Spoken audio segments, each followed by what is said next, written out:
দূরে তবু কাছে যে যেখানে আছে সবাইকে টেকনিক ইজি এডুকেশনের পক্ষ থেকে শুভেচ্ছা, অভিনন্দন, সাদর সম্ভাষণ। ফিরে এসেছি আর একটি নতুন পর্বে। আজকের পর্বে আমরা একটি উপপাদ্যের সমাধান করব, অর্থাৎ একটা জ্যামিতির উপপাদ্যের সমাধান করব। আর এই সমাধান ক্লাসের গোটা প্রহর জুড়ে আমি তন্ময় ঝুল আছি তোমাদের সাথে। তাহলে চলো আর সময় নষ্ট না করে আজকের ক্লাসটি শুরু করা যাক। শুরুতে আমরা দেখে নেব আমাদের আজকের প্রশ্নটি। আমাদের আজকের প্রশ্নে বলা হয়েছে চিত্রে, দেখো প্রথমেই বলা হয়েছে চিত্রে, এখানে একটা চিত্র আঁকা আছে।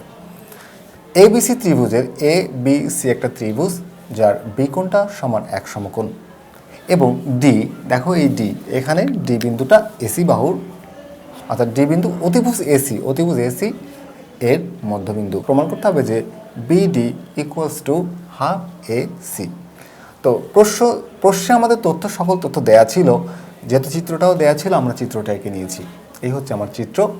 আর প্রশ্নে যে তথ্যগুলো দেওয়া ছিল ওটাই আমার বিশেষ নির্বাচন। বিশেষ নির্বাচনে দেওয়া আছে কি ত্রিভুজ এবিসি এর বি হচ্ছে এক সমকোণ, ডি, এই ডিটা অতিভুজ এসি এর মধ্যবিন্দু। বিডি বাহুকে যোগ করে দিলাম। এবার প্রমাণ করতে হবে কি BD equals to half AC. তো এই প্রমাণের করার জন্য আমাকে একটু অঙ্কন করতে হবে। তো আমি অঙ্কনটা কি করব, দেখো এই যে এসি বাহুর তো মধ্যবিন্দু আছে অলরেডি ডি। আমি এখন যে কাজটা করব, এই এবি বাহুর একটা মধ্যবিন্দু নিলাম, ধরো এবি বাহুর একটা মধ্যবিন্দু নিলাম, নাম দিলাম ই। এইবার এই ই এবং ডি যোগ করে দিলাম, ইডি যোগ করি। তাহলে অঙ্কনে কি করেছি, এবি বাহুর মধ্যবিন্দু ই নেই এবং ইডি যোগ করি। তাহলে এখানে লিখে দিই এবি বাহুর মধ্যবিন্দু ই নেই, ই ডি যোগ করি। এখন আমরা প্রমাণ শুরু করতে পারি। তাহলে প্রমাণ শুরু করে দেই। তাহলে লিখি প্রমাণ। দেখো আমাকে প্রমাণ করতে হবে যে BD equals to half AC. এখন ভালো করে একটু খেয়াল করো যে এখানে ইটা হচ্ছে এবি বাহুর মধ্যবিন্দু আর ডি হচ্ছে এসি বাহুর মধ্যবিন্দু।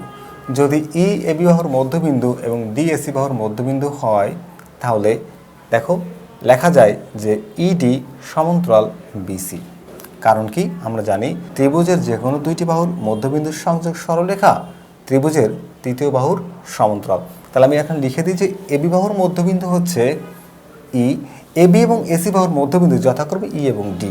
দেখো এবি বাহু এবং এসি বাহুর মধ্যবিন্দু যথাক্রমে ই এবং ডি। তো ই আর ডি যদি মধ্যবিন্দু হয় তাহলে ইডিটা কি, এইটার দুই বাহুর সংযোগ সরলরেখা। তাহলে আমি লিখতে পারি সুতরাং ইডি সমান্তরাল বিসি। কেন ইডি সমান্তরাল বিসি লেখা যায়, কারণ আমরা জানি ত্রিভুজের যে কোনো দুই বাহুর মধ্যবিন্দুর সংযোগ সরলরেখা ত্রিভুজের তৃতীয় বাহুর সমান্তরাল। তাহলে ত্রিভুজের দুই বাহু বলতে এখানে এবি বাহু আর এসি বাহু, এই হচ্ছে দুই বাহু। তাদের মধ্যবিন্দুর সংযোগ সরলরেখা, দেখো এবি বাহুর মধ্যবিন্দু ই আর এসি বাহুর মধ্যবিন্দু ডি, সংযোগ সরলরেখা হচ্ছে ইডি। তাহলে ইডিটা হবে বিসি এর সমান্তরাল। তাহলে এখানে আমরা এই কথাটা লিখবো যে যথাযথতায় যে ত্রিভুজের যে কোনো দুই বাহুর মধ্যবিন্দু সংযোগ সরলরেখা ত্রিভুজের তৃতীয় বাহুর সমান্তরাল। তাহলে ত্রিভুজের যে কোনো দুই বাহুর মধ্যবিন্দু সংযোগ সরলরেখা ত্রিভুজের তৃতীয় বাহুর সমান্তরাল। তাহলে দেখো এখানে ইডি বাহুটা হবে বিসি বাহুর সমান্তরাল। আচ্ছা, ইডি বাহু যদি বিসি বাহুর সমান্তরাল হয়, তাহলে এখানে আমরা একটা জিনিস বুঝতে পারি যে ধরো এখানে আমি একজোড়া সমান্তরাল সরলরেখা অঙ্কন করলাম। এখন একজোড়া সমান্তরাল সরলরেখাকে যদি কোনো একটা ছেদক ছেদ করে, ছেদকটা আমি সোজা করেও আঁকতে পারি, আবার এরকম তির্যকভাবেও আঁকতে পারি। ধরো এই হচ্ছে সেই ছেদক। তাহলে এই ছেদকের একই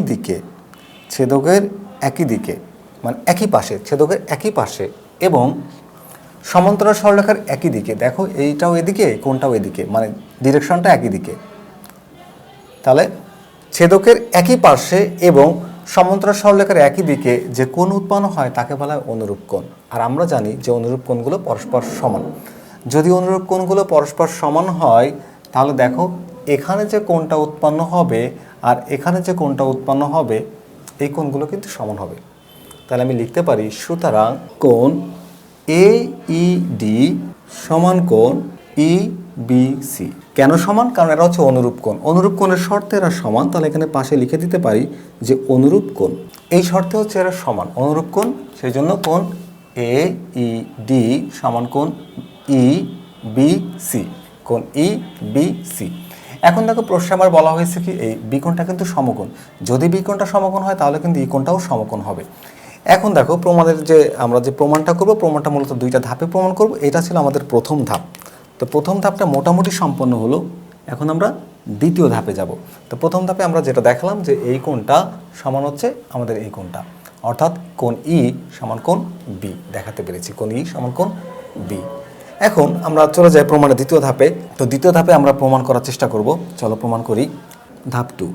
আচ্ছা, এই ধাপ 2তে আমরা যে কাজটা করব, দেখো এখানে এই হচ্ছে একটা ত্রিভুজ উৎপন্ন হলো, দেখো ত্রিভুজ এ ই ডি, এবং এখানে একটা ত্রিভুজ উৎপন্ন হলো, ত্রিভুজ বি ই ডি। তো আমাদের এখন কাজ হচ্ছে এই ত্রিভুজ দুইটাকে সর্বসম প্রমাণ করা। আর তোমরা জানো যে তোমাদের পাঠ্য বইয়ের ম্যাক্সিমাম থেকে ম্যাক্সিমাম জ্যামিতি প্রমাণ করতে গেলে দুইটা ত্রিভুজকে সর্বসম প্রমাণ করতে হয়। আর সর্বসম প্রমাণ করার সিস্টেমটা আমরা অলরেডি জেনে গিয়েছি যে কীভাবে দুইটা ত্রিভুজকে সর্বসম প্রমাণ করতে হয়। তবু এই উপপাদ্যের ক্ষেত্রে আমি তোমাদেরকে আরেকবার বলে দিচ্ছি যে দুইটা ত্রিভুজ সর্বসম প্রমাণ করতে চাইলে আমাদের 3টা উপাদান দরকার। আমরা জানি ত্রিভুজের মোট উপাদান হলো 6টি। এই 6টি উপাদান আসলে প্রয়োজন হয় না দুইটা ত্রিভুজ সর্বসম প্রমাণ করতে, প্রয়োজন মাত্র 3টি উপাদান। সেটা কি হতে পারে? ধরো একটা ত্রিভুজ, এটা একটা ত্রিভুজ, আর এই আর একটা ত্রিভুজ। যদি এই দুইটা ত্রিভুজ দেখে যদিও সর্বসম মনে হচ্ছে না, তবে মনে করে নাও যে দুইটা ত্রিভুজ সর্বসম। তো এই ত্রিভুজের, ধরো এই ত্রিভুজের একটা বাহু, এই ত্রিভুজের একটা বাহু, ধরো এই ত্রিভুজের অপর একটা বাহুর সমান, এই বাহুটা ধরো এই বাহুটার সমান, আবার এই বাহুটা এই বাহুটার সমান, আবার এদের অন্তর্ভুক্ত কোণ যদি সমান হয়, তাহলে এই দুইটা ত্রিভুজকে আমি সর্বসম বলতে পারি। আবার দেখো, এটা হচ্ছে একটা সিস্টেম। দ্বিতীয় যে সিস্টেমটা হতে পারে, ধরো একটা ত্রিভুজের 3টা বাহু অপর একটা ত্রিভুজের 3টা বাহুর সমান যদি হয়, তাহলেও ত্রিভুজদ্বয় সর্বসম। আবার 3 নম্বর যে সিস্টেমটা দেখো, একটা ত্রিভুজের একটা কোণ অপর একটা ত্রিভুজের একটা কোণ আর 2টা বাহু, অপর একটা ত্রিভুজের একটা কোণ এবং 2টা বাহুর যদি সমান হয়, তাহলেও ত্রিভুজদ্বয় সর্বসম। তো এই যে 3টা পদ্ধতি আমি দেখালাম, এর মধ্য থেকে যে কোনো একটা পদ্ধতিতে আমরা এই দুইটা ত্রিভুজকে সর্বসম প্রমাণ করতে পারবো ইনশাল্লাহ। তো চলো আমরা সর্বসম প্রমাণ করি। তাহলে এখন আমি কি কাজ করব? এখন দেখো, ত্রিভুজ এ ই ডি এবং ত্রিভুজ বিইডি এর মধ্যে, এই দুইটা ত্রিভুজের মধ্যে দেখো আমরা কি কি সমান প্রমাণ করতে পারবো। খেয়াল করো, এখানে এ ই সমান বিই আমি লিখতে পারি, এ ই সমান বিই। কেন সমান বলো তো? কারণ এখানে ইটা হচ্ছে এবি এর মধ্যবিন্দু, এ বি এর মধ্যবিন্দু, সেই জন্য এটা সমান। আচ্ছা, এখন দেখো একটা জিনিস পেয়ে গেছি, আমাদের 3টা উপাদান লাগবে, তার মধ্যে অলরেডি একটা পেয়ে গিয়েছি। এ দেখো এখানে ইডি এটা হচ্ছে সাধারণ বাহু, দুইটা ত্রিভুজের মধ্যবর্তী একটা বাহু সাধারণ বাহু। তাহলে ইডিটা দুইটা ত্রিভুজের ক্ষেত্রেই এটা প্রয়োজন, এই বাহুটা এই ত্রিভুজের ক্ষেত্রে যখন দেখবা ইডি, আবার এই ত্রিভুজটার ক্ষেত্রে অর্থাৎ ত্রিভুজ এ ইডি ত্রিভুজ বিইডি উভয়ের ক্ষেত্রে কমন বাহু হচ্ছে ইডি। তাহলে লিখতে পারি ইডি সমান ইডি। কেন সমান? কারণ এটা হচ্ছে সাধারণ বাহু, তাহলে লিখে দিই সাধারণ বাহু। তো দুইটা তথ্য কিন্তু আমরা পেয়ে গিয়েছি, আমাদের প্রয়োজন আর মাত্র একটি তথ্য। এখন একটা জিনিস খেয়াল করো, এই যে কোণটা আমি দেখিয়েছিলাম যে এই এ ই ডি কোণটা ই বি সি কোণের সমান, অর্থাৎ এই কোণটা বি কোণের সমান। এখন খেয়াল করো, এবি কিন্তু একটা সরল রেখা, এবং এই বি কোণটা কিন্তু সমকোণ। বি কোণটা যদি সমকোণ হয়, তাহলে বি কোণের সমান আবার ই কোণ, তাহলে ই কোণটাও কিন্তু সমকোণ হবে। এখন ই কোণ যদি সমকোণ হয়, তাহলে এই দিকে অর্থাৎ কোণ এ ই ডি যদি সমকোণ হয়, নিচের দিকে যে কোণটা আছে বিইডি এটাও সমকোণ হবে। কারণ কি? আমরা জানি যে সরল রেখায় 2 সমকোণ, অর্থাৎ 180 ডিগ্রি। তাই এ পাশে যদি 90 ডিগ্রি হয় আর এ পাশে অটোমেটিক্যালি 90 ডিগ্রি হবে। তাহলে এখানকার যে কোণ এইডি সমান কোণ বিইডি কিন্তু লেখা যায়। সুতরাং কোণ এইডি সমান কোণ বিইডি। কেন সমান? কারণ এরা প্রত্যেকে হচ্ছে সমকোণ, তাহলে এরা হচ্ছে প্রত্যেকে সমকোণ। যেহেতু এরা দুইটাই সমকোণ, তাহলে এরা কিন্তু সমান। এখন দেখো, ত্রিভুজ এইডি এবং ত্রিভুজ বিইডি এই দুইটা ত্রিভুজের মধ্যে ত্রিভুজ এইডি এর 2টা বাহুর একটা কোণ ত্রিভুজ বিইডি এর 2টা বাহুর একটা কোণের সমান যদি হয়, তাহলে কিন্তু ত্রিভুজদ্বয় সর্বসম। তাহলে ত্রিভুজদ্বয় যদি সর্বসম হয়, তাহলে কিন্তু আমি বলতে পারি সুতরাং ত্রিভুজ এইডি সর্বসম ত্রিভুজ বিইডি, ত্রিভুজ বিইডি। আচ্ছা, দুইটা ত্রিভুজ সর্বসম প্রমাণ করে ফেলেছি। এখন দুইটা ত্রিভুজ যদি সর্বসম হয়, তাহলে এই দুইটা ত্রিভুজের মধ্যে অনুরূপ বাহু আর অনুরূপ কোণগুলো পরস্পর সমান। অনুরূপ বাহু এবং অনুরূপ কোণগুলো পরস্পর সমান, তার মানে এই ত্রিভুজের তিনটা বাহু এই ত্রিভুজের তিনটি বাহু সমান। আবার একই রকমভাবে এই ত্রিভুজের তিনটি কোণ অর্থাৎ ত্রিভুজ AED এর তিনটি কোণ ত্রিভুজ BED এর তিনটি কোণের সমান। এগুলো হবে অনুরূপ কোণ এবং অনুরূপ বাহু পরস্পর সমান।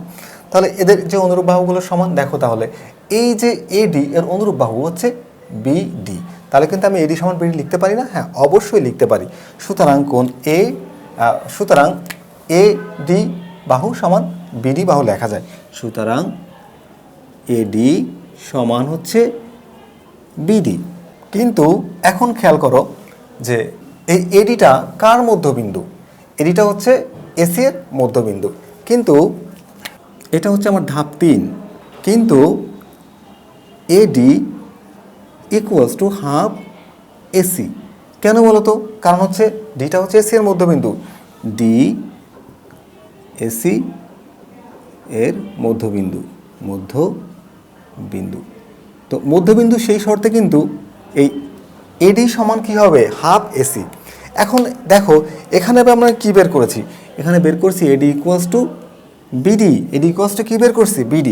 সুতরাং এই AD কে তুলে দিয়ে আমি লিখতে পারি BD equals to half AC। Half AC।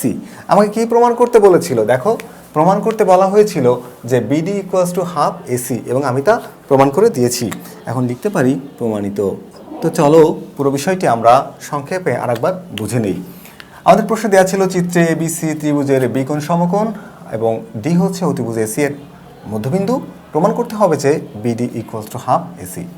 তো যে তথ্যগুলো দেওয়া ছিল সেই তথ্যগুলো আমি এখানে তুলে নিয়েছি। যে আমাদের তথ্যে দেওয়া ছিল ত্রিভুজ ABC এর B কোণ সমকোণ, D হচ্ছে অতিভুজ AC এর মধ্যবিন্দু। প্রমাণ করতে হবে BD equals to half AC।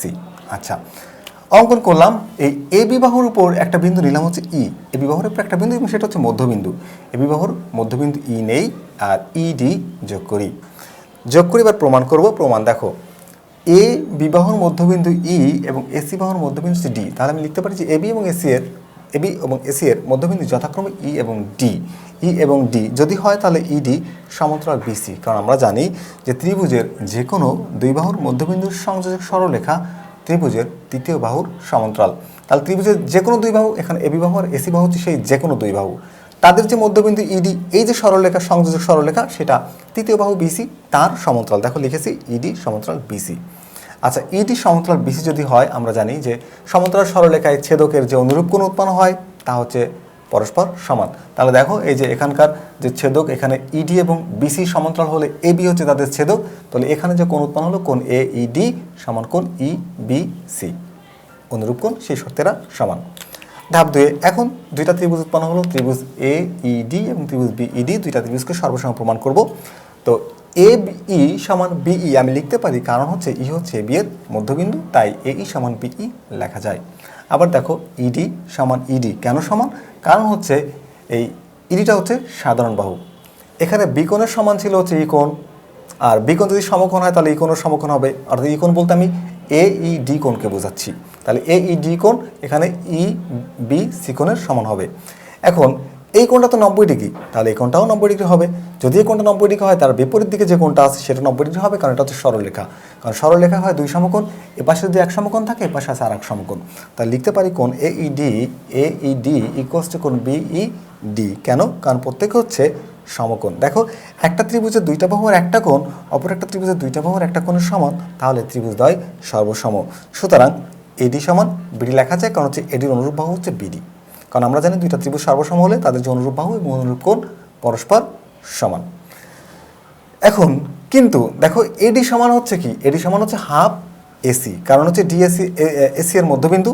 তাহলে এই AD আবার এর মান হচ্ছে BD। দেখো AD সমান বের করেছে কি BD, এটাকে তুলে দিয়ে লিখতে পারি BD। তাহলে BD equals to half AC, এটা প্রমাণ হয়ে গেল। আশা করা যায় তোমরা আজকের ক্লাসটি অনেক এনজয় করেছো এবং ভালো লেগেছে তোমাদের ক্লাসটি। তাহলে আমরা আজকের ক্লাসটি এখানেই শেষ করব। পরবর্তী ক্লাস দেখার আমন্ত্রণ জানিয়ে আজকের ক্লাসটি এখানে শেষ করছি। দেখা হবে আবারও নতুন করে অন্য কোনো গাণিতিক সমস্যা নিয়ে নতুন কোনো ভিডিওতে। সেই পর্যন্ত সবাই ভালো থেকো, সুস্থ থেকো, নিরাপদে থেকো, এই প্রত্যাশা আজকের মতো বিদায়। আল্লাহ হাফেজ।